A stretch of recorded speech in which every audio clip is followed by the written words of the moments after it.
مسافرم برادرها مسافرم، نمینالم من از این امر تقدیرم.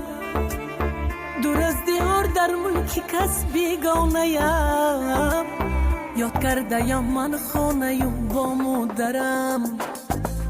مسافری دارد بسیار رنج و عذاب، گاه گرسنه خوابی گاه شبی بیتاب.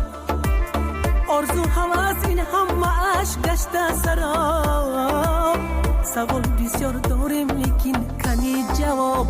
مادرم رو میکنم یاد، پدرم رو میکنم یاد، میکشم من آهو فریاد، آهو فریاد. مادرم رو میکنم یاد، پدرم رو میکنم یاد، عکسشان رو گر بینم من میشوم آب.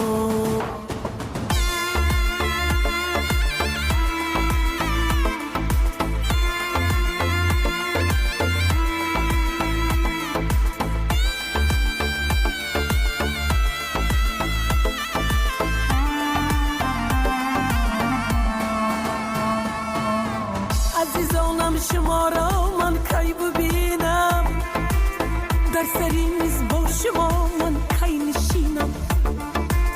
دست کشاده بر سوی حق دارم دعا، صحت سلامت بر وطن برد ما را.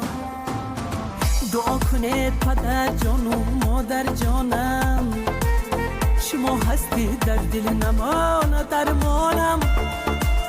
روشنی را هم هستی در شام تار رخصت